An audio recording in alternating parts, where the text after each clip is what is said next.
Empezaremos con la anatomía.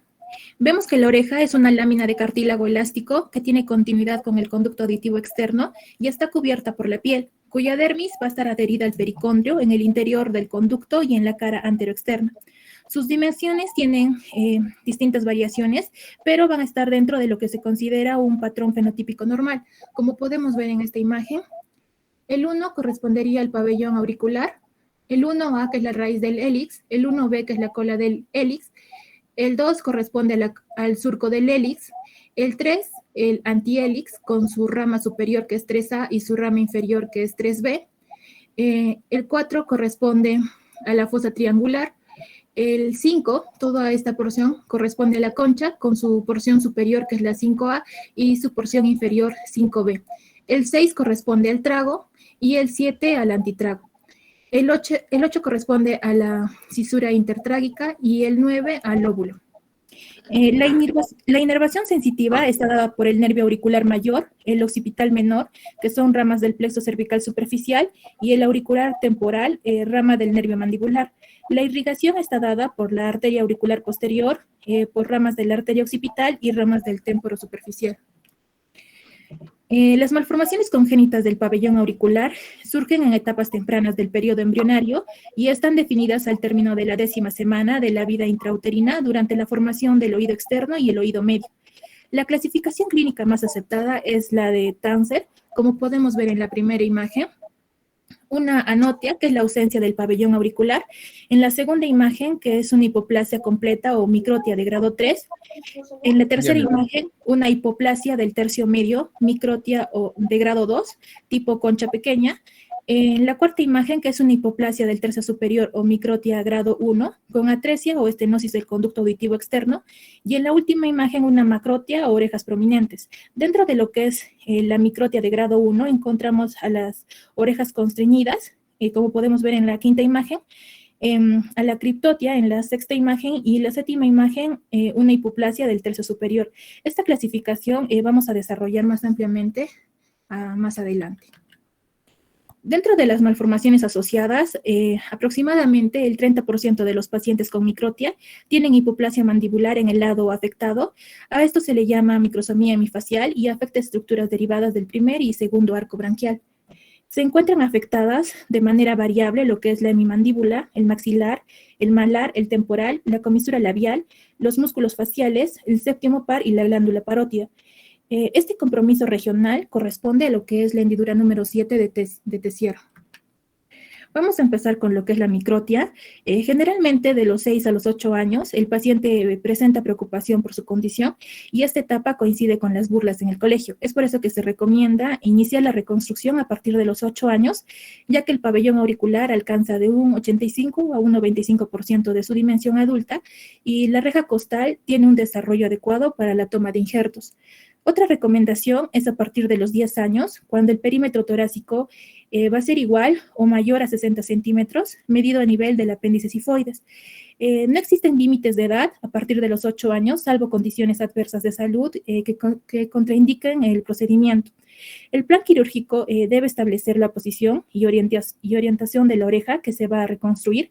Se debe elaborar un molde sobre una lámina de radiografía o de acetato que se utilizará durante la cirugía. La silueta tiene que ser 2 milímetros más pequeña que la oreja normal para que al cubrir el injerto costal con la piel auricular iguale el tamaño de la oreja normal.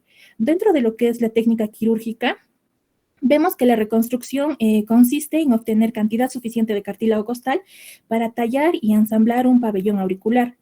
El injerto se cubre con colgajos de piel auricular y mastoidea, conservando la simetría con el lado normal, y se recomienda la técnica de Brent, ya que tiene mayor incidencia de complicaciones. Disculpe. La técnica de Brent tiene la menor incidencia de complicaciones. Se empieza con la obtención del injerto del cartílago costal. Se obtienen los cartílagos de la sexta, séptima y octava costilla a través de una incisión oblicua en el reborde costal del hemitórax contralateral. Con el molde de una silueta de la oreja, se selecciona la porción necesaria de la sexta y la séptima costilla para el bloque básico, y la disección va a incluir el pericondrio para garantizar la estabilidad de los segmentos, y se obtiene la totalidad del octavo cartílago costal para usarlo como hélix. En algunas ocasiones, sobre todo en pacientes adultos, si existen cartílagos robustos y una novena costilla de longitud apropiada, se puede utilizar la séptima y la octava costilla para el bloque básico y la novena para el hélix. Después viene lo que es el tallado y el ensamblado del injerto. Aquí el cirujano talla la octava costilla para adelgazarla en los extremos y utilizarlo como hélix. El bloque básico se rectifica en todo su contorno y se extrae un segmento triangular para definir la fosa triangular y un segmento semilunar para definir el surco del hélix. De esta manera se va a definir lo que es el antihélix. Después se sutura el hélix sobre el bloque básico con ácido poliglicólico 4,0 con 1 o 2 puntos de monofilamento 4,0 o 5,0 y se refuerzan los extremos del hélix. Luego viene lo que es la disección del bolsillo cutáneo e inserción del injerto. En la primera y la segunda imagen se ve que se hace una incisión por delante del lóbulo y del remanente cartilaginoso. Luego se procede a remover y levantar la piel auricular. Las líneas punteadas que podemos ver, que van a ser finas, va a ser la localización del injerto tallado y la línea punteada gruesa va a ser el límite de la disección del bolsillo, que tiene que ser mayor a los límites de la silueta auricular. Tiene que ser mayor a 1 centímetro o 1,5 centímetros en el tercio medio, ya que tiene que haber una suficiente piel para cubrir lo que es la estructura tridimensional que vamos a insertar. En la tercera imagen se aprecia lo que es la disección del colgajo cutáneo hasta el límite demarcado. Posteriormente se introduce un dren que se extrae por contraincisión. En la cuarta imagen se aprecia la introducción del injerto tallado dentro del bolsillo y en la quinta imagen se ve el injerto tallado dentro del bolsillo y el drenaje fijo con sutura. Al finalizar, se cubre con gasas vaselinadas y vendas de gasa no compresivas. Como podemos ver en la imagen inferior izquierda del niño, se ve el injerto tallado cubierto por el colgajo de piel después de suturar la lesión y el drenaje, que está señalado por la flecha roja, y el injerto debe lograr la mejor simetría posible con relación al lado normal, como podemos ver en la imagen derecha. Dentro de las complicaciones, vamos a ver que estas técnicas que mencionamos tienen muy bajas complicaciones, menores al 1%, sin embargo, cuando se presentan y no se diagnostican a tiempo, traen consecuencias como son los hematomas, que se manifiestan por drenajes abundantes en las primeras horas del postoperatorio o por un dolor progresivo en la región auricular que no cede con analgésicos.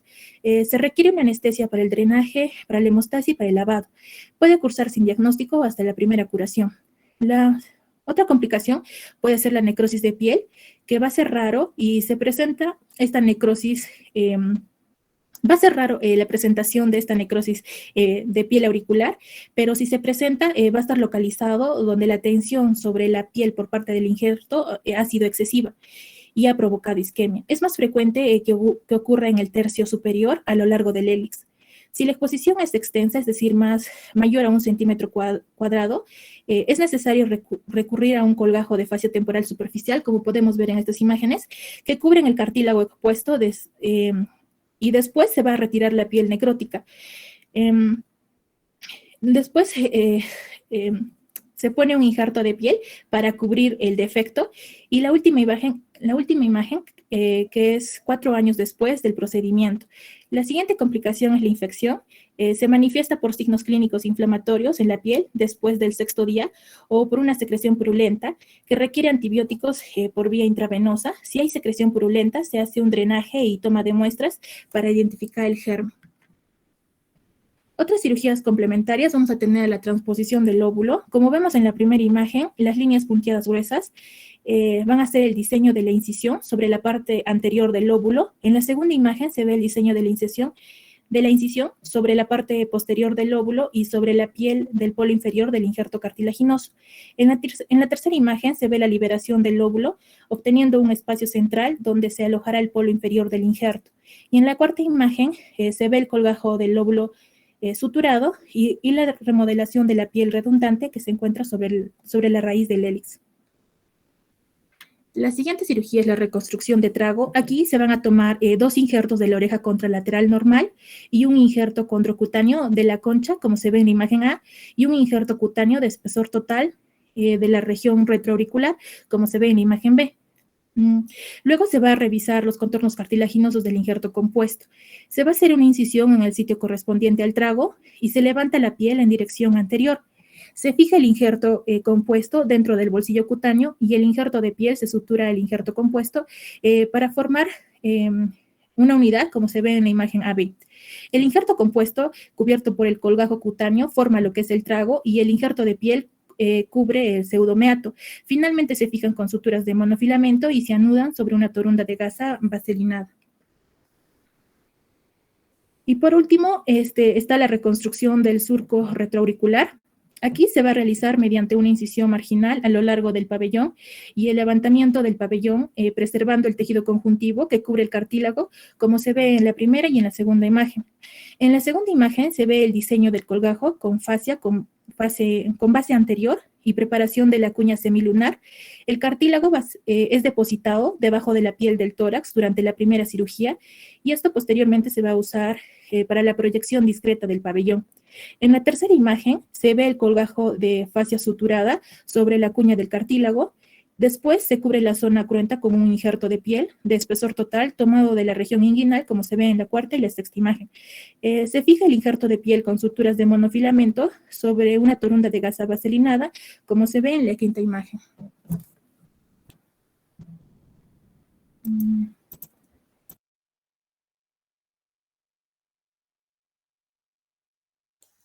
Continuando con la exposición, la oreja constreñida es una malformación del pabellón auricular que está caracterizada por una hipoplasia del tercio superior.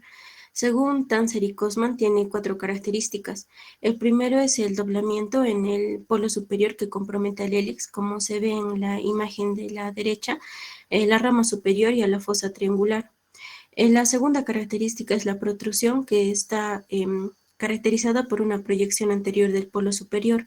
También puede haber una disminución del tamaño a causa de un doblamiento del pabellón o una implantación baja que es menos constante y se da en casos más severos. Siguiente, por favor. Para la clasificación se realiza según Tanzer, de acuerdo a la severidad de la hipoplasia y está basada en este mismo nombre, ¿no?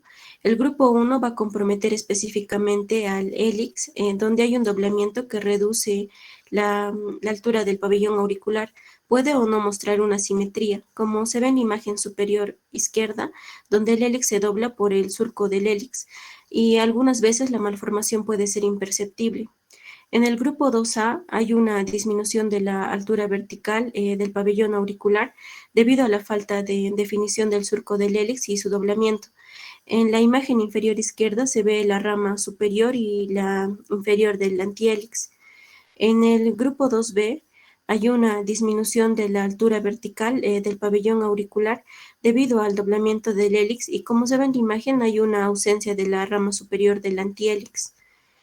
En el grupo 3 hay una hipoplasia severa del polo superior y como se muestra en la imagen inferior derecha, se evidencia también el doblamiento y no se ve el antihélix ni el surco del hélix. Es difícil reducir este tipo de grupo manualmente. Siguiente, por favor.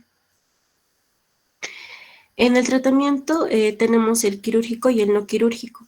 En el tratamiento no quirúrgico se tienen casos de oreja constreñida de tipo 1, donde se puede realizar la corrección del doblamiento del hélix y se inicia el manejo antes del primer mes de vida. Se utilizan las férulas durante los 6 primeros meses que mantienen la posición del hélix. Como en la imagen, como se ve en la imagen, se ve el manejo con férula de acrílico que corrige el colapso del hélix y así se obtiene la definición de la profundidad del surco del hélix a los 3 meses de manejo con férula, como se ve en la tercera imagen de la derecha, que sería el resultado final. Para el tratamiento quirúrgico se recomienda ser el menos agresivo. El principal objetivo es alcanzar la simetría en la altitud de los pabellones auriculares y el tratamiento es más flexible, por lo cual se debe adaptar para cada caso. Y el éxito de este tipo de tratamiento depende del diagnóstico preciso y la correcta clasificación que se dé al paciente. Siguiente, por favor. En cuanto a las técnicas quirúrgicas, van de acuerdo a la clasificación. En el grupo 1, la alteración se debe al doblamiento exagerado del cartílago auricular en el hélix superior y debe ser tratada en el recién nacido, como ya mencioné anteriormente, con el uso de férulas termoplásticas. Si no son manejadas en el recién nacido, se recomienda la técnica del doble colgajo en bandera, que como procedimiento primero se realiza el diseño de incisión. Como segundo paso se realiza la disección del polo superior y el diseño de 2 colgajos cartilaginosos. Y como se ve en la tercera imagen superior, hay una superposición de ambos cartílagos que le van a dar altura al polo superior. Y como cuarto paso se sutura ambos colgajos y se agrega un injerto de cartílago de la concha como refuerzo. Siguiente, por favor.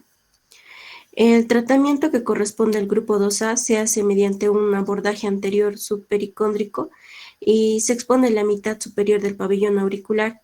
La creación de un pilar de soporte del polo superior del pabellón auricular y la disminución de la concha se logra mediante la técnica del colgajo cartilaginoso de Elsey. De un procedimiento a otro no debe pasar 6 meses. Esta técnica va a consistir primero en hacer un diseño de incisión, que es la línea más gruesa y punteada. Esto se ve en el gráfico B. El segundo paso va a corresponder a la figura C, donde se va a realizar la disección de la piel, la exposición del cartílago y el diseño del colgajo cartilaginoso en el borde posterior del antihélice. Y en la figura D se ve el colgajo cartilaginoso ya levantado. Y en la figura E, el colgajo es suturado en posición como para formar la rama superior del antihélice. Y por último, ya se ve el aspecto final. En el tratamiento que corresponde al grupo 2B, se usa la misma técnica que la clasificación anterior, pero a pesar de reproducir la rama superior y elevar el polo superior de la oreja, no se logra alcanzar la altitud contralateral. Por lo cual se usa este otro tipo de diseño que es el V en Y en la raíz, en la raíz del hélix, lo cual va a disminuir la diferencia. La primera imagen es la clasificación de tipo 2B. La segunda imagen superior se ve el colgajo cartilaginoso de Elsey, donde se va a reproducir la rama superior. Y la tercera imagen consecutiva es el diseño de V en Y en la raíz del hélix. Y la cuarta imagen, ya superior derecha, es el resultado final, aunque no es una corrección de lo más ideal a causa del grado de la hipoplasia. En el grado 3 hay una ausencia de todos los elementos del tercio superior y medio del pabellón auricular y esta debe ser corregida como una microtia.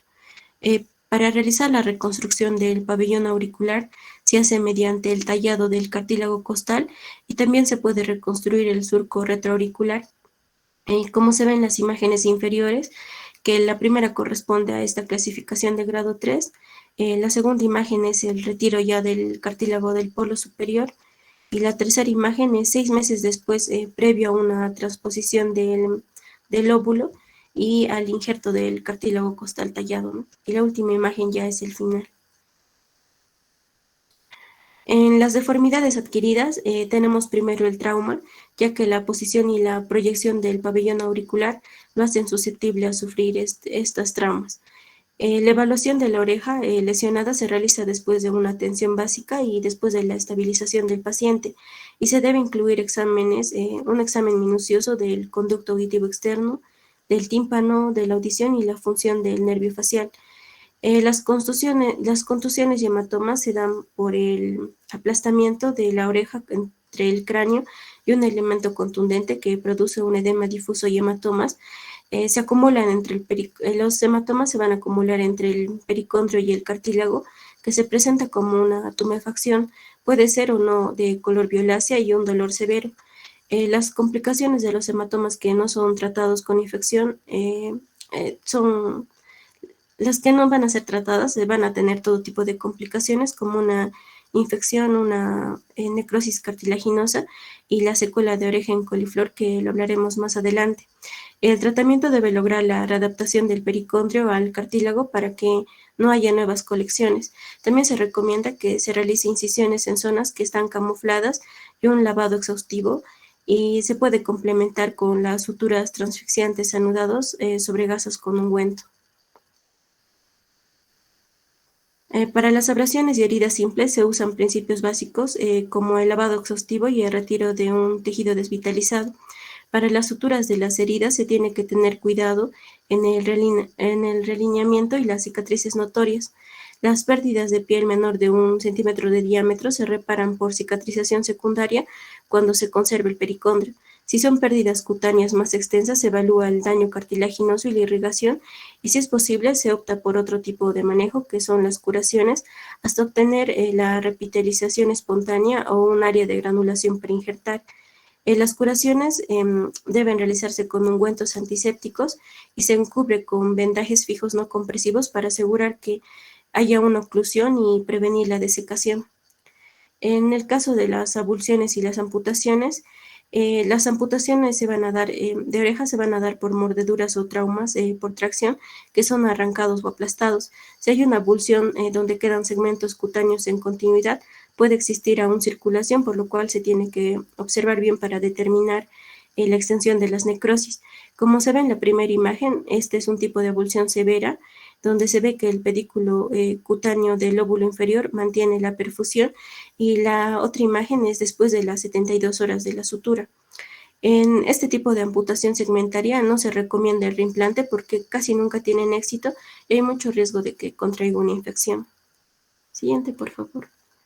El reimplante de oreja va a estar indicado solo si se van a encontrar vasos de buena calidad en la porción amputada, y el tratamiento de amputación no apta para reimplante va a consistir en un lavado de la herida y cierre primario de la piel.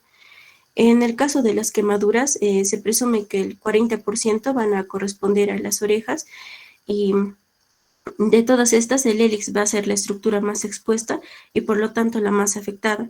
El tratamiento inicial es preservar el ambiente húmedo para la reparación tisular, y se tiene que evitar la remoción agresiva de la escara porque si los tejidos profundos están viables, preservan el cartílago, y si está expuesto se puede secar y necrosar. Se tiene que evitar también la presión de la oreja quemada, para lo cual se debe cambiar la posición de la cabeza, especialmente en pacientes que se van a encontrar en cuidados intensivos, y otra indicación puede ser el rasurado del cuero cabelludo, que facilita las curaciones. Siguiente, por favor. La condritis va a ser la complicación más temida y está presente en el 25% de quemaduras del pabellón auricular.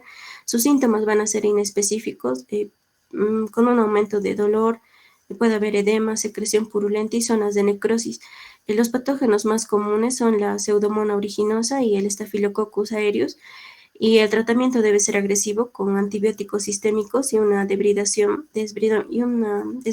del tejido necrótico. Otras deformidades son las causadas por el cáncer. El 5 al 10% de tumores malignos de piel van a comprometer las orejas, y el más frecuente es el carcinoma escamocelular, que se asocian en su mayoría a una metástasis. Los tumores se van a localizar en su mayor parte en el hélix y el antihélix, y es raro que se presente en la concha y el óvulo. Si la resección es menor de 1.5, la reparación es por diseño de incisión en estrella o cuña, y si la resección ya es más grande, primero tiene que ser evaluada por el oncólogo. Siguiente, por favor. Para seleccionar el método de reconstrucción se debe considerar las condiciones de defecto, como elementos faltantes, tamaño y forma del pabellón. También se consideran los tejidos adyacentes, como las cicatrices, adherencias y contracturas, y por último las expectativas del paciente, donde se le tiene que explicar las limitaciones, los posibles resultados de los métodos y las complicaciones. El paciente debe formar parte de las decisiones quirúrgicas y que esté motivado para la reconstrucción. Siguiente, por favor. Los efectos menores al 30% se van a dar en zonas periféricas, que son las más comprometidas, como ya mencioné en el hélix. En defectos menores de 15 milímetros hay buenos resultados con cierres en cuña, como se observa en la primera imagen en una autoplastía con resección condrocutánea, ¿no? Donde en la segunda imagen no se va a notar la cicatriz. Si son pérdidas de 20 milímetros a 30 milímetros, se puede cerrar con la técnica de colgajos condrocutáneos de Antia y Buch. Para los defectos del 30 al 60%, el método de elección ya son los injertos del cartílago costal, que son tallados y una cobertura cutánea bien irrigada. Si el segmento a reconstruir es pequeño, se talla en una sola pieza del cartílago y se cubre con el colgajo de piel, pero si es grande ya se utiliza los cartílagos costales. Siguiente, por favor. Bueno, ahora vamos a continuar con los defectos adquiridos del lóbulo. Vamos a ver que la deformidad adquirida que va a ser más frecuente crecimiento de los aretes o por la elongación de las perforaciones previas. Entonces, para una reparación de estas hendiduras, se usan diversos diseños, ¿no? Para poder suturar lo que son los colgajos del lóbulo. Esto mediante cierres, por ejemplo, con setaplastías o con incisiones en líneas quebradas, para así poder evitar lo que va a ser la contractura cicatricial por cierres en línea recta. Ahora, la reconstrucción total del lóbulo, esta es un evento menos frecuente y en estos casos se va a preferir los colgajos cutáneos de la región retroauricular o cervical que se van a plegar estos sobre sí mismos. En lo que respecta a la corrección de los lóbulos alargados, esto debido al paso del tiempo, la reducción del lóbulo, ¿no? De la oreja, esta va a ser más notablemente rejuvenecedora en pacientes en los que van a presentar los lóbulos alargados y también poco elásticos. Entonces, en ocasiones el procedimiento también va a poder garantizarse en pacientes que son más jóvenes, que también van a presentar los lóbulos alargados, pero ya también estos que son de forma congénita. Y, por ejemplo, vamos a ver, ¿no? En lo que respecta a la incisión, el contorno ideal se va a trazar lo que va a ser sobre el lóbulo y el diseño de la incisión va a ser asimétrico, de tal manera que la incisión se va a hacer caudal a esta línea. Entonces, la idea de hacer la incisión de una cantidad mayor del tejido del lado medial del lóbulo de la oreja va a ser poder crear un colgajo de piel más largo sobre la superficie lateral. Y en lo que es el cierre, la combinación, ¿no? del diseño que va a ser asimétrico, el colgajo lateral que va a ser más delgado y el hecho de que los extremos, ¿no? del defecto no estén localizados precisamente sobre el margen del lóbulo, sino ligeramente medial a Entonces esto va a generar que la cicatriz final se va a ocultar en la superficie medial del lóbulo. Y obviamente para lograr mejores resultados, ¿no? Se va a requerir de numerosas suturas y también de una reducción meticulosa y paciencia. Siguiente, por favor. Ahora, en lo que respecta a la corrección de complicaciones relacionadas con los aretes, las complicaciones relacionadas con el uso de los aretes ahora están siendo extremadamente más comunes en el lóbulo, ¿no? Aunque generalmente las complicaciones que van a ser más serias van a ocurrir donde se ha perforado el cartílago de la oreja. Ahora, el cierre y la incisión simple, estas van a ser más efectivas y esta técnica se va a aplicar, ¿no? En ambos orificios que van a estar alargados para los aretes y aquellos que también han sido destrozados por completo al atravesar el margen del lóbulo. Y en este último caso se recomienda, ¿no? Añadir una setoplastía también en un esfuerzo para poder evitar que se presente una hendidura. Y también los lóbulos de la oreja ya se pueden volver a perforar. Esto al cabo de 6 semanas han recibido o no el tratamiento. Esto va a depender de de cuán rígido se presente o cuán fibróticos estén después de la reparación que se ha realizado. Siguiente, por favor. Ahora, en lo que respecta a las condiciones especiales, se van a presentar lo que es la condritis por piercing. Entonces, se realizan, ¿no? Las perforaciones que son decorativas en el pabellón auricular.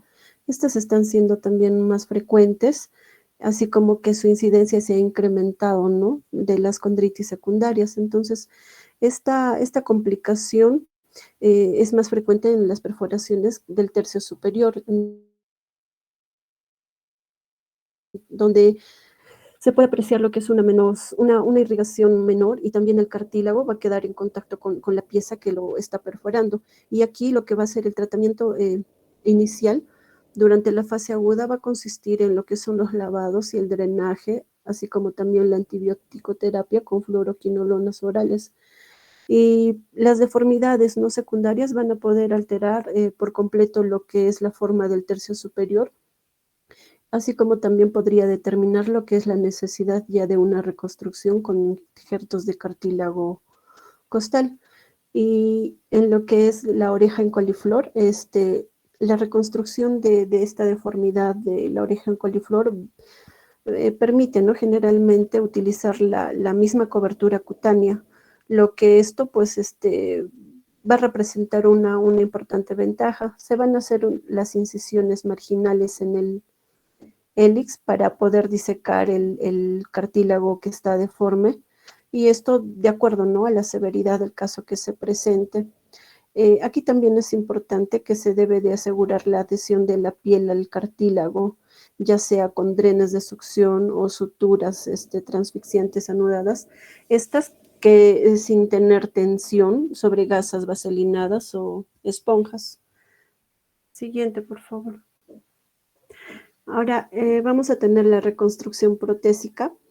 El uso, ¿no?, de las prótesis sobre implantes osteointegrados, su indicación es cuando ya no hay opciones locales ni regionales disponibles, o también cuando las condiciones generales del paciente ya van a contraindicar, ¿no?, procedimientos quirúrgicos mayores. Entonces, esta reconstrucción se va a realizar en 2 etapas. Para esto se va a necesitar un hueso de buena calidad en la región mastoidea y temporal. Y en lo que va a ser la primera etapa, se realiza la colocación de 2 a 4 implantes que van a permanecer estos subcutáneos, esto por una duración de 3 meses, y ya transcurrido este periodo, ¿no?, se van a exteriorizar sobre ellos y se va a realizar la colocación del dispositivo de fijación de la prótesis. Y vamos a tener como desventajas de este método que van a ser los problemas tanto en el color como la durabilidad de la prótesis, y también las complicaciones asociadas a los implantes, especialmente como por ejemplo las reacciones cutáneas locales, también las infecciones y la cicatrización hipertrófica, ¿no?, o el aflojamiento. Siguiente, por favor. Ahora, en lo que respecta a las deformidades iatrogénicas, vamos a tener lo que es la autoplastia estética. Este es un procedimiento básico y también es una cirugía común en lo cual sus resultados no son satisfactorios y van a determinar el bienestar psicológico de muchos pacientes. Aquí se van a presentar 2 problemas, que vamos a tener tanto las pérdidas parciales por necrosis o las deformidades que van a ser en los relieves o el contorno. En lo que respecta a las pérdidas parciales, estas van a ocurrir, ¿no?, como consecuencia ya sea de infecciones, hematomas no tratadas o vendajes postoperatorios muy apretados. Las zonas más frecuentemente comprometidas aquí son las periféricas, como el hélix, como apreciamos en la imagen. Y en cuanto a las alteraciones de los relieves o del contorno, estas van a ser causa menos frecuente de consulta porque mayormente las deformidades no pueden ser más sutiles o también se pueden ocultar más fácilmente. Y bueno, el paciente va a quedar no satisfecho cuando se realice la reducción de la prominencia y no le dé mayor importancia, ¿no?, a la forma de los relieves que vaya a presentar. Siguiente, por favor. Aquí la reconstrucción no debe iniciarse antes de que el proceso de cicatrización sea maduro y sea estable. El paciente debe de ser consciente de las consecuencias y tanto de las limitaciones de una reconstrucción secundaria, y para las pérdidas parciales se va a recomendar lo que son las técnicas de colgajo o injertos de cartílago costal. Y también en los casos, ¿no?, de problemas de relieves y contornos sin aparente pérdida cartilaginosa, aquí va a ser un poco difícil, ¿no?, hacer un planeamiento prequirúrgico con exactitud, debido a que las dimensiones reales, lo que va a ser el daño, solo se podrían evidenciar, ¿no?, más claras con la exposición quirúrgica amplia de la zona afectada. Y, por ejemplo, la intervención necesaria puede oscilar, ¿no?, desde el retiro de las suturas de fijación, así como la reposición de los segmentos, O ya también en casos más severos, la reconstrucción, ¿no?, de los segmentos completos, esto con los injertos de cartílago costal. Siguiente, por favor. Ahora, en lo que va a ser la reconstrucción auricular total fallida, bueno, infortunadamente, ¿no? Estos son frecuentes, ¿no? Los resultados que ya sean regulares o pobres o también deficientes, y estos se van a deber o sea, las causas de esto se van a deber a dos circunstancias principales y vamos a tener, que van a ser las consecuencias de las complicaciones y también la consecuencia de una técnica quirúrgica deficiente. Y dentro de esta, por ejemplo, ¿no?, la deformidad por complicaciones, acá vamos a tener lo que respecta al tratamiento de los queloides del lóbulo de la oreja. Entonces, se va a ver, ¿no?, que cualquier trauma en los lóbulos de las orejas va a poder causar queloides respectivamente, ¿no? También las perforaciones para zarcillos, los quistes sebáceos o procedimientos quirúrgicos y quemaduras, ¿no? Ahora, vamos a ver que, por ejemplo, los queloides son diferentes a lo que van a ser las cicatrices hipertróficas. Por ejemplo, es el caso de una cicatriz hipertrófica, la lesión esta no va a exceder lo que van a ser los límites originales.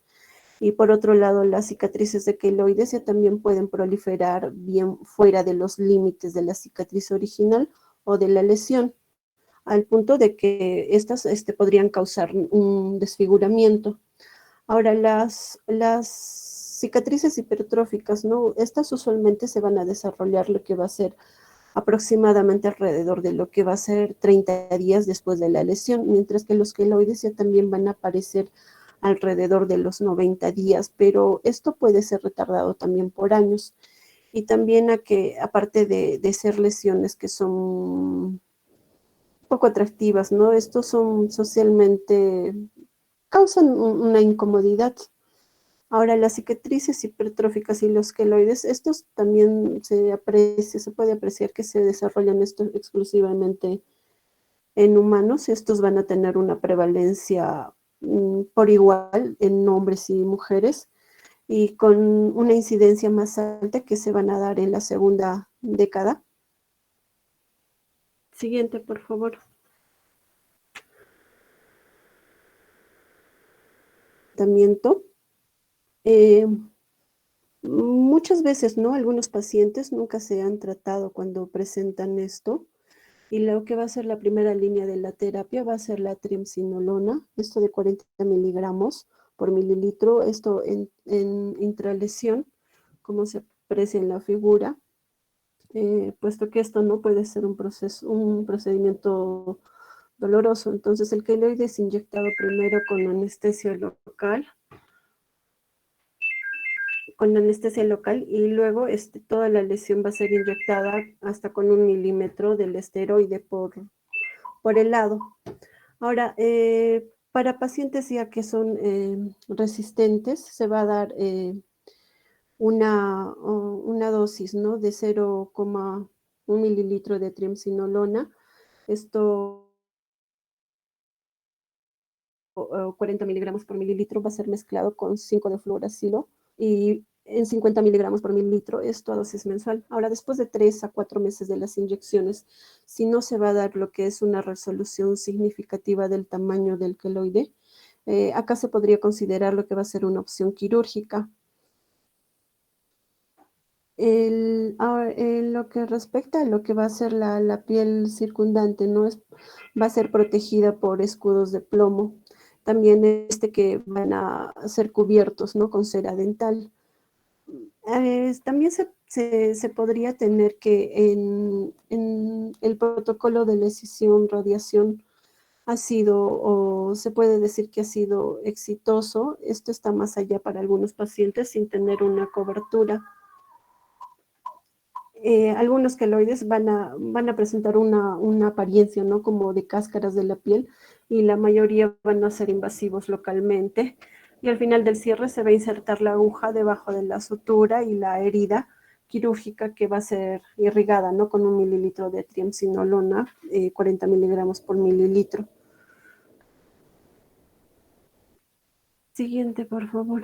Entonces, aquí en las imágenes, por ejemplo, se puede apreciar en la figura inferior derecha, ¿no?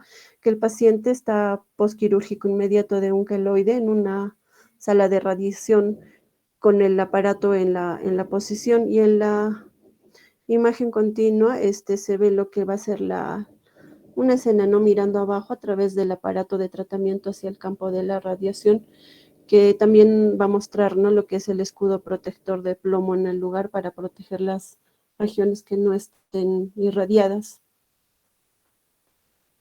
Y esto ya también, en cuanto a las lesiones, vamos a ver que el tronco de la lesión se va a separar, y cualquier tejido que esté remanente del queloide es hendido.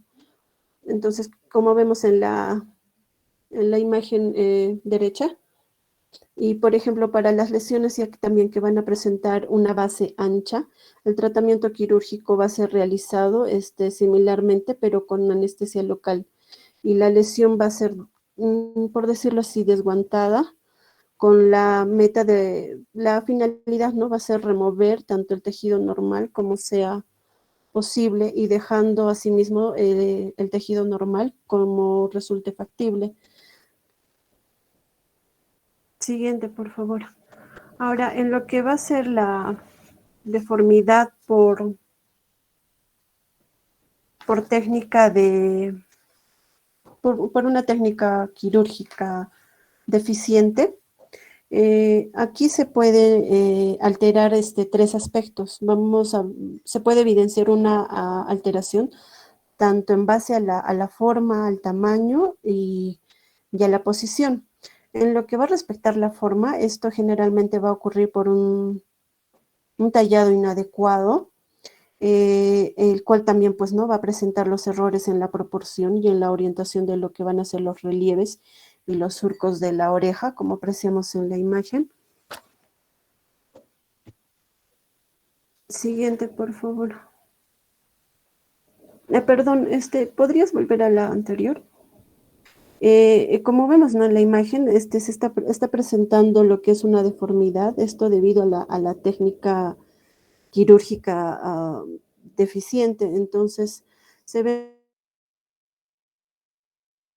las secuelas de la reconstrucción primaria que ha sido fallida. Entonces, el paciente presenta una microtia, que es un grado 1, con un injerto de cartílago costal. Esto eh, ha habido un error, ¿no? Y en la forma, y parcialmente se ve que está reabsorbido. Siguiente, por favor. En lo que vamos a hablar acerca de la reconstrucción. Ay, perdón, me olvidé del tamaño. ¿Podrías regresar?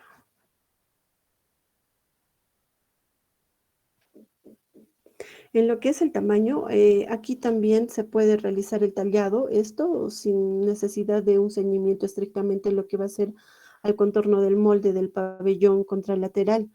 O también es que debido al uso, ¿no? De un mal molde diseñado, o un mal diseño del molde, ¿no?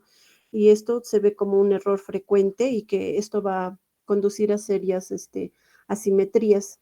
Y en lo que respecta a la posición, va a ocurrir más frecuentemente cuando se va a asociar a una hipoplasia mandibular, lo cual puede alterar, ¿no? Lo que van a ser las medidas objetivas para poder ubicar el pabellón reconstruido. Ahora sí, siguiente, por favor. Ahora, la reconstrucción secundaria, el manejo de una reconstrucción fallida, ¿no? Debe comenzar con una consulta detallada, donde se puedan explorar las expectativas, las inquietudes del paciente. Entonces, muchas veces no es imposible, por ejemplo, dar las indicaciones específicas del tratamiento, esto debido a la variabilidad de las secuelas que se puedan apreciar. Entonces, hay recomendaciones a seguir. Por ejemplo, no se debe... no se debe subestimar, ¿no? Lo que va a ser la extensión del trauma quirúrgico previo, aun cuando, por ejemplo, existan las cicatrices evidentes en la región temporal, también que los queloides deben manejarse con precaución y por lo tanto no es prudente intentar un gran procedimiento si es que no va a existir previamente lo que es una respuesta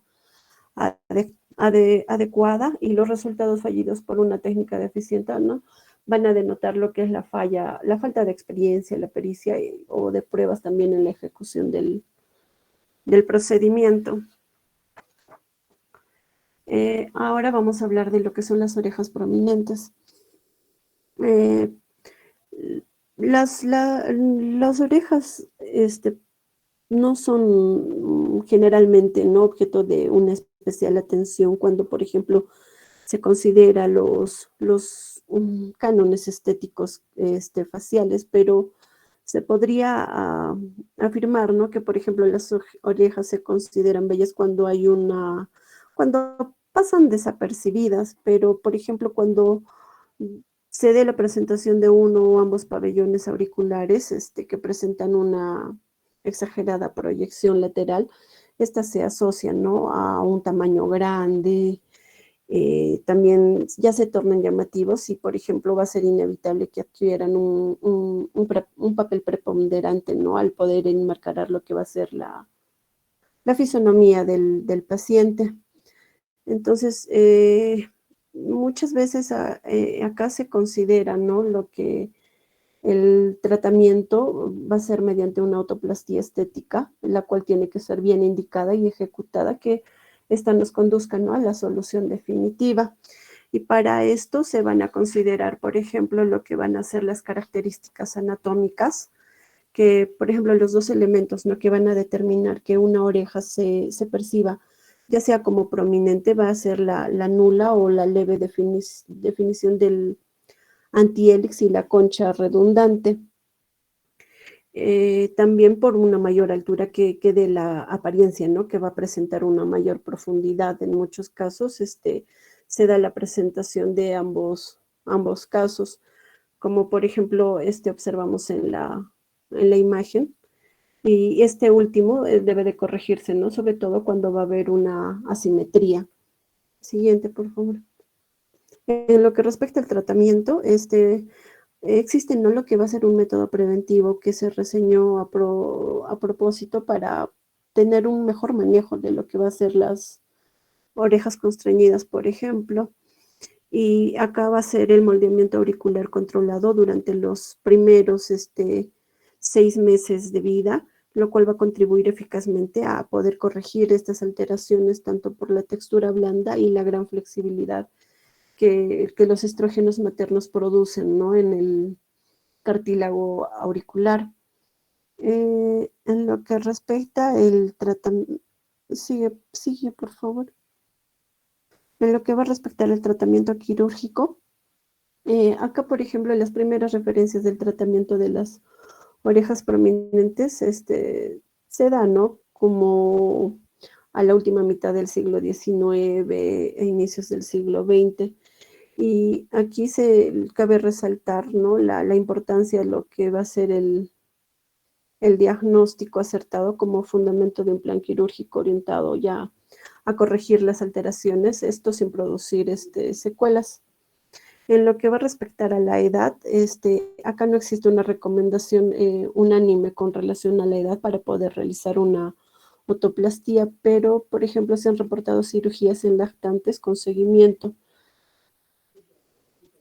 Y en algunos casos se ha dado registros de recurrencia.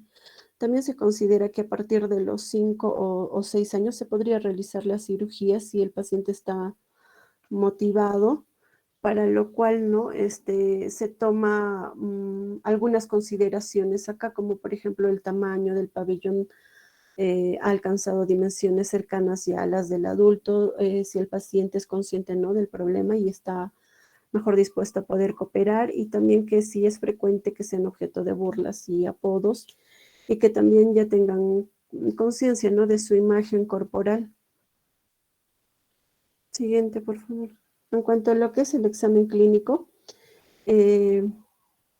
debe registrarse, ¿no? Siempre en primera instancia lo que va a ser la percepción del paciente, ¿no? La percepción que el paciente va a tener, por ejemplo, de las orejas, del tamaño, si coincide con su apariencia. Entonces, este aspecto va a ser muy obvio y también va a ser importante porque, sobre todo, ¿no? En los pacientes adolescentes o adultos en los cuales no hay una evidencia clínica, por ejemplo, franca de las orejas que son prominentes o de la simetría notoria, así como de la motivación para poder realizarse una cirugía.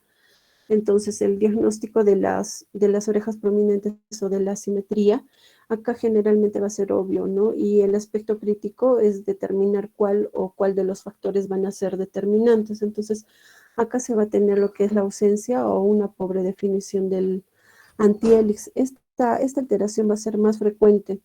Entonces, al estar ausente, va a convertir lo que va a ser a la oreja prácticamente en una sola concha, como apreciamos en la imagen, que va a estar rodeada, ¿no? Por el hélix, en la que solamente se va a ver la rama inferior del antihelix. Entonces, cuando el antihelix va a estar presente en la porción inferior, pero tenue o ausente en el tercio superior, esto va a conllevar a determinar una protrusión de los dos tercios, tanto el medio y el superior.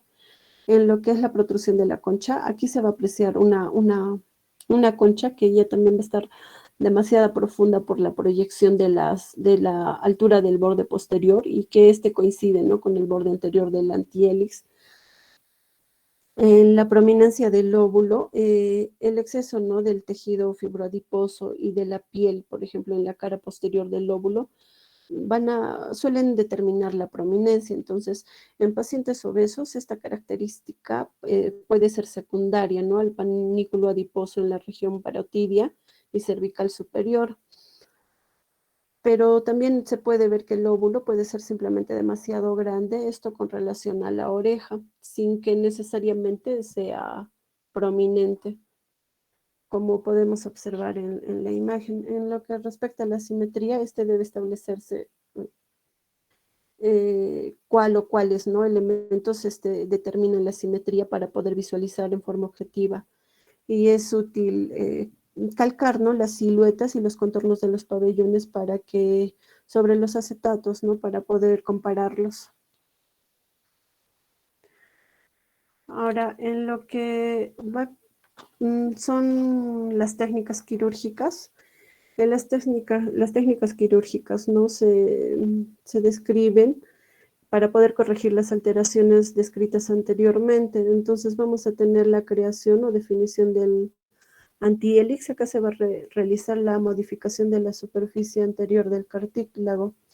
Estas van a estar, ¿no? Se va a poder, bueno, han descrito varias técnicas en las que tienen en común lo que va a ser la intervención sobre la superficie anterior del cartílago correspondiente al antihelix mediante la realización de incisiones, esto conllevando un debilitamiento o abrasión. Entonces el cartílago intervenido se va a doblar, se va a incurvar hacia la superficie indemne y esto se conlleva, ¿no? A lo que va a ser la corrección de las orejas prominentes.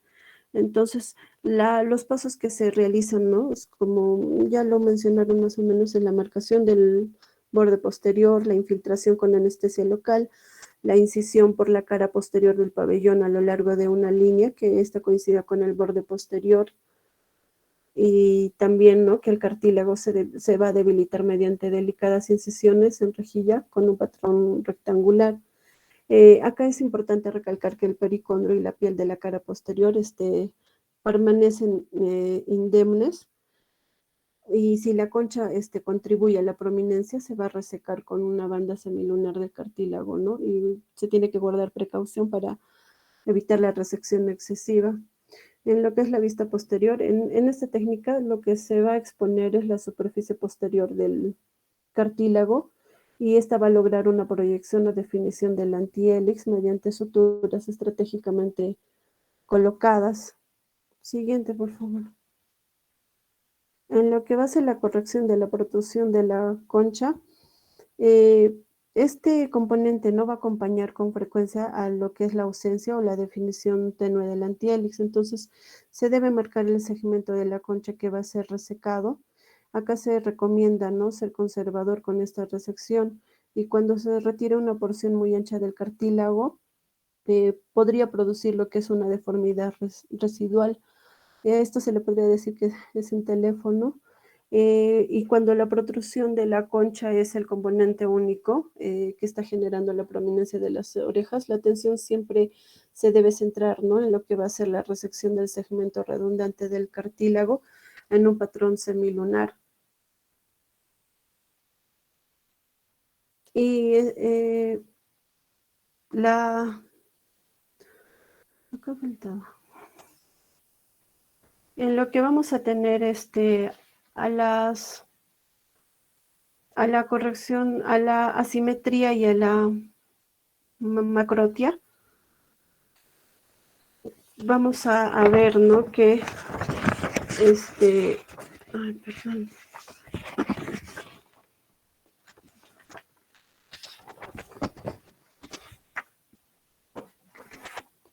Eh,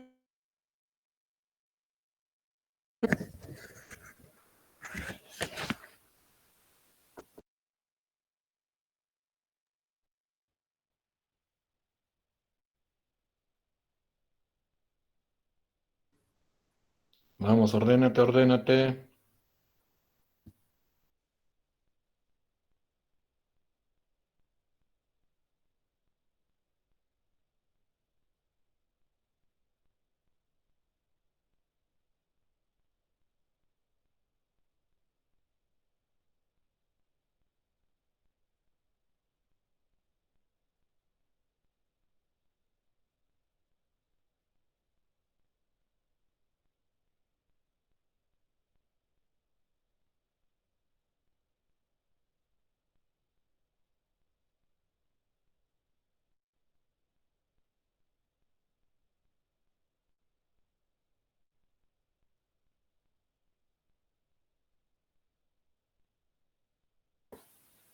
sí, ya, perdón. En lo que respecta a la asimetría y la macrotia, aquí el tratamiento va a depender del elemento que va a estar involucrado, ¿no?, en cada caso, en cada presentación del paciente. Por ejemplo, con alguna frecuencia las diferencias que se dan en el surco del hélix van a ser responsables de las asimetrías que se puedan evidenciar. Entonces se toma como una medida rutinaria. Lo que va a hacer durante el transoperatorio va a ser registrar la distancia que existe, pero tiene que ser precisa desde lo que va a ser el borde del hélix a la piel de la mastoides, esto en el punto donde se va a iniciar la curva descendente.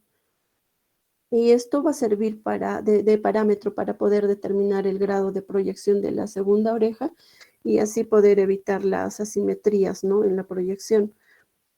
En casos de macrotia o desproporciones segmentarias de la oreja, debe planearse una resección condrocutánea, esto en patrones diversos que van a permitir un cierre con la cicatriz, y la que pueda ser camuflada de mejor manera. Siguiente. Ahora, en lo que van a ser las precauciones importantes en la otoplastía, aquí es crucial poder recordar, ¿no?, que, eh, por ejemplo, que haya excepción de las alteraciones de lo que va a ser el óvulo, el problema de las orejas prominentes, ¿no? Esto es un asunto que está relacionado con la conformación de lo que es el cartílago. Y con la disposición también y con su naturaleza. Entonces, por lo tanto, el manejo va a radicar, ¿no?, en un diagnóstico preciso para poder modificar lo que son las estructuras cartilaginosas, esto con miras a un resultado adecuado que se pueda tener.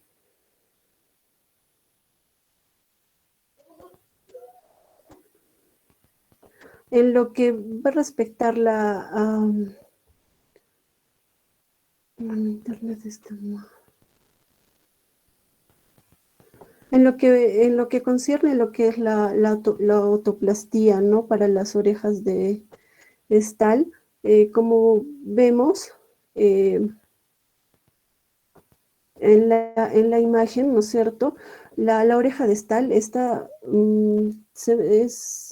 es una deformidad, ¿no? La que se refiere a lo que va a ser la presencia de un golpe vertical en la parte superior de la oreja, como una tercera cruz. Entonces, esta es un área que normalmente es plana, entonces el golpe, por ejemplo, se puede extender hacia arriba hasta el borde superior de la oreja, lo que otorga, ¿no? Una apariencia general que va a ser puntiaguda, como lo hacen en comparación también como un personaje de Spock, y es por eso que muchas veces a, a esta deformidad se le atribuye, ¿no? Ese nombre de Spock. Siguiente. Ahora, en lo que respecta a la corrección de deformidades, por estiramiento facial alrededor de la oreja, ¿no? Se va a ver las deformidades del lóbulo de la oreja o la oreja de Duende. Aquí se puede ver, ¿no? Que la piel facial debería de ser recortada, entonces la oreja puede ser extraída desde debajo de esta, y también el colgajo del estiramiento se va a replegar debajo del lóbulo de la oreja. Entonces un estiramiento puede generar, por ejemplo, una cierta elevación de la piel, y una oreja de duende puede mejorarse. Por lo tanto, o sea, es recomendable acá tener cuidado de que no se prometa, ¿no?, al paciente que pueda tenerse una reparación por completo. Siguiente. Bueno, esta es la bibliografía, eso sería todo, gracias. Bueno, vamos a empezar de atrás para adelante. Me parece que te has confundido, te has intrincado en la parte última de lo que son ya malformaciones o alteraciones más estéticas que malformaciones en la oreja. Algo muy importante para todos, y esto lo tienen que entender, y es algo que sí lo recalcaron bien en la exposición. Hay una gran apreciación de lo que es subjetivo con respecto a esto de las orejas. Realmente de las cosas más subjetivas que encuentro es cuando un paciente me dice: tengo la oreja grande, tengo la oreja pequeña, tengo la oreja desviada. Entonces, este punto es muy importante. Hay que escuchar bien al paciente cuando presenta alguna molestia con respecto a la oreja, ¿ya? Porque en muchas ocasiones la asimetría entre ambas orejas es lo normal. Ahora ustedes, cada uno, mírese bien sus orejas frente al espejo y van a darse cuenta de que una oreja tiene la inserción un poquito más alta que la otra. Un hélix es un poquito más amplio que el otro hélix. Entonces es muy importante entender al paciente, comprender al paciente, escuchar al paciente, y después de todo eso darle posibilidades de solución. ¿Ya? En la parte de las orejas de duende, pues realmente ahí sí, cuando he tratado de entenderte todo lo que me has querido decir, no te he entendido casi nada. El problema en las orejas de duende pueden ser congénitas por un hipodesarrollo de la zona del hélix, o también puede ser postraumáticas, en las cuales ha habido como una retracción cicatrizal y puede provocarle esa forma de oreja.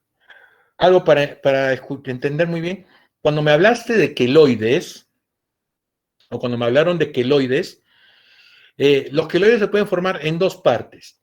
En la parte de la oreja, o pabellón auricular, o la parte del lóbulo.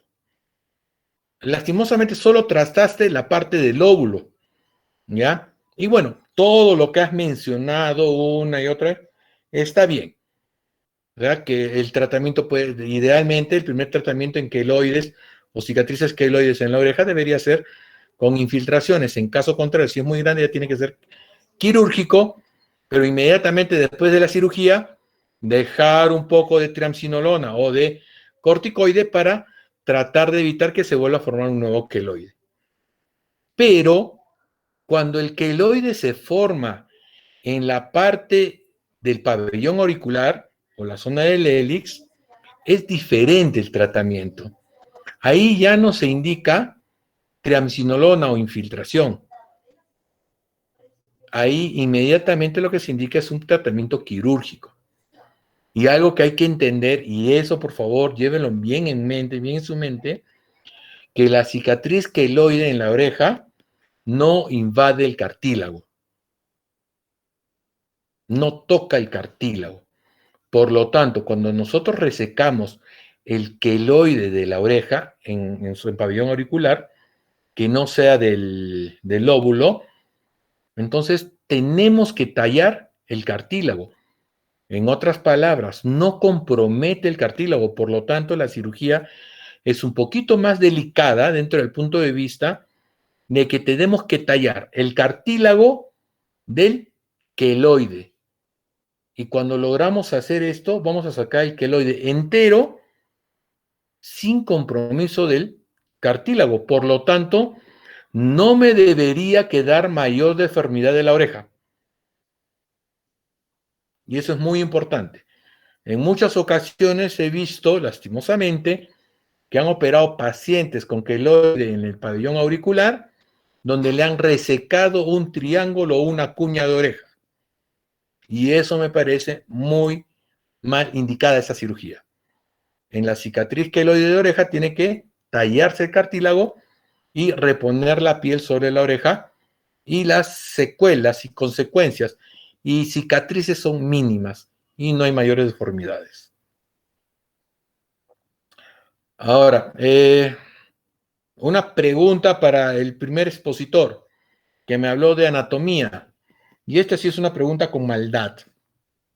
¿Cuáles son los músculos intrínsecos de la oreja?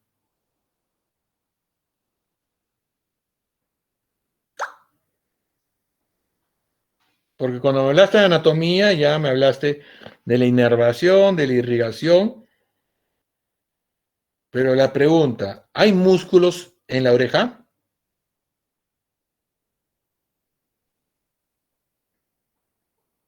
Mm, en el mismo pabellón auricular, no, doctor. Ya. Errado. Sí hay músculos intrínsecos de la oreja. Hay músculos intrínsecos en la oreja y músculos extrínsecos de la oreja. Por eso es que algunos tienen la capacidad de mover sus orejas. La mueven un poquito adelante, un poquito hacia atrás, pero sí hay músculos en la oreja extrínsecos, uno anterior, otro posterior, generalmente, y hay músculos intrínsecos en la oreja, en la zona del hélix, del antihélix, del trago, antitrago.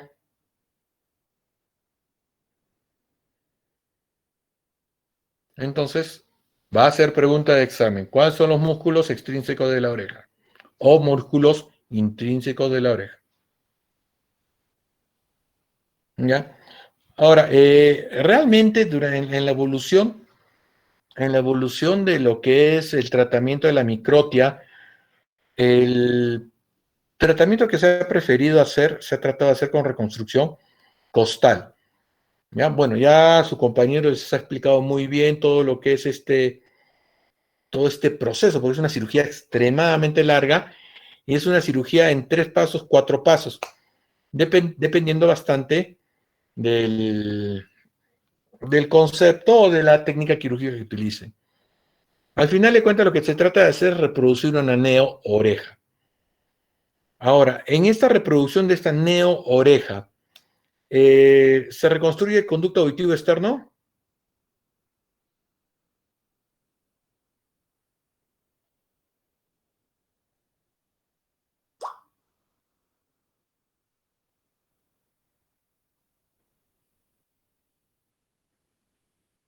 Para el expositor, ¿se reconstruye el conducto auditivo externo?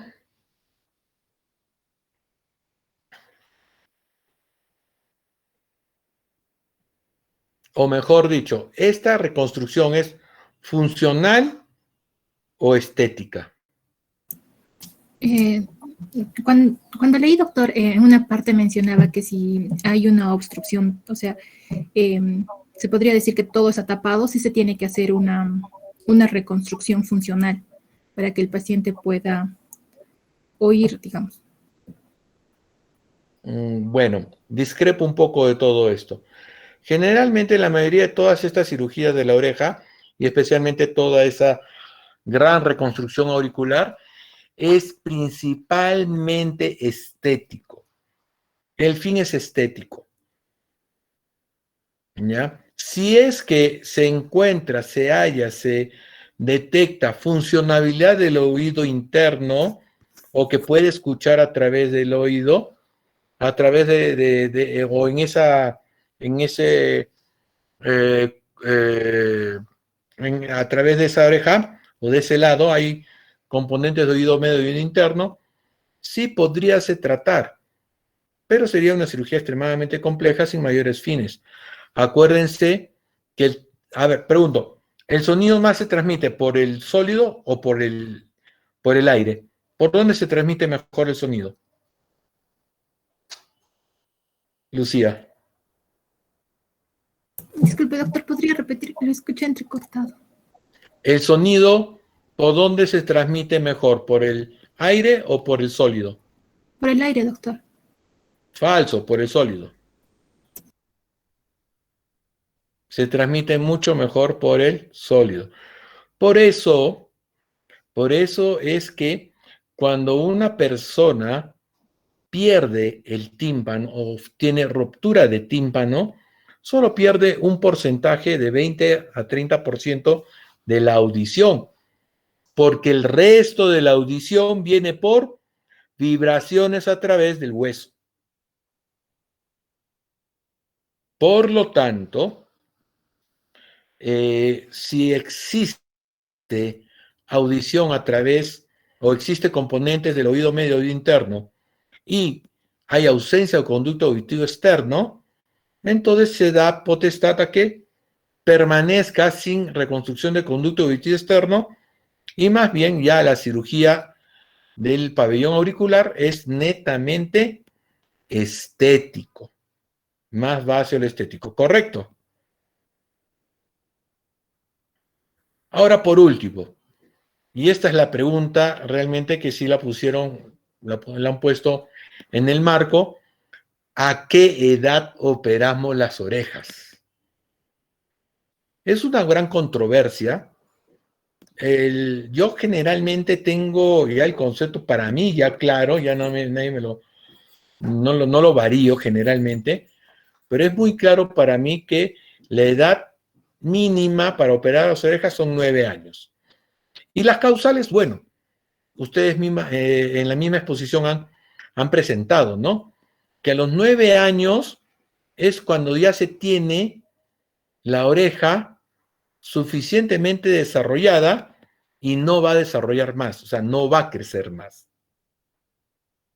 Entonces, cuando ya tenemos que la oreja ha crecido lo suficiente y no va a tener modificaciones de crecimiento, es que ya se puede operar. ¿Y por qué? Porque lastimosamente todo tejido cicatrizal o postquirúrgico no tiene un crecimiento predecible en el tiempo. ¿Qué significa esto? Que, por ejemplo, se me ocurre operarlo a los 5 años. Se me ocurre sus orejitas de Dumbo, sus orejitas prominentes. Se me ocurre operarlo a los 5 años. Digo, ya, perfecto. Bueno, el paciente es un paciente bastante maduro, colabora, es muy receptivo con respecto a la cirugía. Entonces, digo, ya lo operamos. Pero de 5 a 8, 9 años va a tener todavía un periodo de crecimiento. Y esa oreja que estamos tocando también va a tener un periodo de crecimiento. Entonces, todo el tejido cicatrizal, debido a la cirugía que hemos hecho, es muy impredecible si va a crecer en la misma magnitud con la que se espera que crezca un tejido no quirúrgico o no cicatrizal. Por lo tanto, en muchas ocasiones se ve el problema que apenas operado o dentro del corto tiempo de operado, se ve el resultado espectacular. Y conforme pasan los años y llega la edad de máximo crecimiento, llega a empezar de nuevo a presentar deformidades. Entonces, para tener un consenso entre todos nosotros, la recomendación es que todas esas cirugías estéticas o de pequeños cambios o de mejora estética deberían hacerse a partir de los 9 años. ¿Correcto?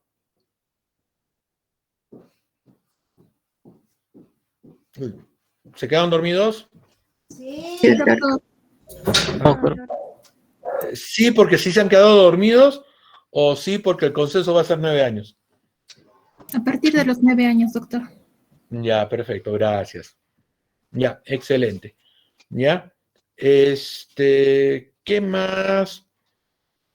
Bueno, sigo diciendo que en la última parte de la última exposición, sí, te has confundido, o bueno, se te han traspapelado los papeles. Bueno, ¿alguna pregunta o alguna duda con respecto a toda esta exposición?